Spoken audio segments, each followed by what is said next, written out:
The Grinch ripped off a red kettle from a Salvation Army bell ringer, and police are trying to track down the crook who struck just before Thanksgiving. Right now, the Now's Detroit's Sima Chowdhury is at the Kroger on Mack Avenue in Grosse Pointe Woods. So tell us, Sima, how was that thief able to pull this off?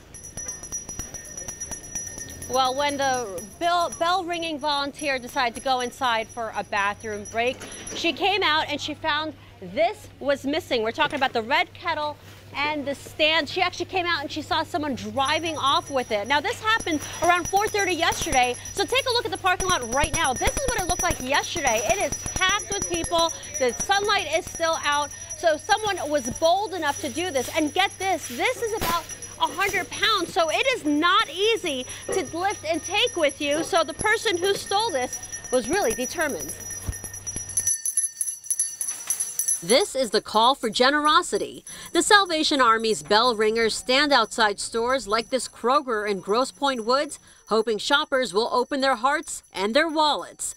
But one Grinch had different plans. Someone drove off with our kettle stand, the kettle, and the donations inside of it. That happened Tuesday afternoon when the volunteer stepped away to use the restroom. Broad daylight, crowded parking lot. The kettle stand weighs about 100 pounds. It is not an easy thing to take, but somebody was very determined to make off with it yesterday. This site brings in about $500 a day in donations, but the bell ringer believes it was more than that yesterday. She was absolutely devastated. She had been here all day and had told us that people were being very generous. It's right before Thanksgiving. People are in a very giving mood. To make up for that loss, Kroger is donating $500 to the Salvation Army, and that money goes a long way. We can feed a family of 4 for 5 weeks. That is 30 coats for children. That is toys under the Christmas tree. As for the Scrooge who stole the red kettle, they could have been saved by the bell instead of committing a crime. So if that individual needed that money for something,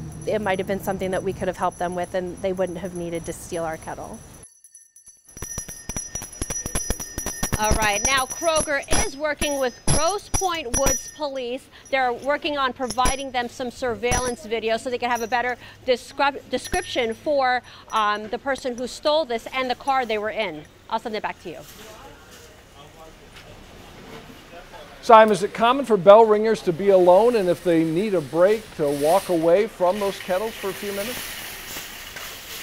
Well, that's what we asked the people at the Salvation Army, and they said they usually do have volunteers who are by themselves, and even if they're just going to go in for a few minutes, that's pretty common, because very rarely do they ever have stories like this, that someone literally picked up the entire stand and stole it. So that's why that volunteer was just so surprised and heartbroken over the situation yesterday.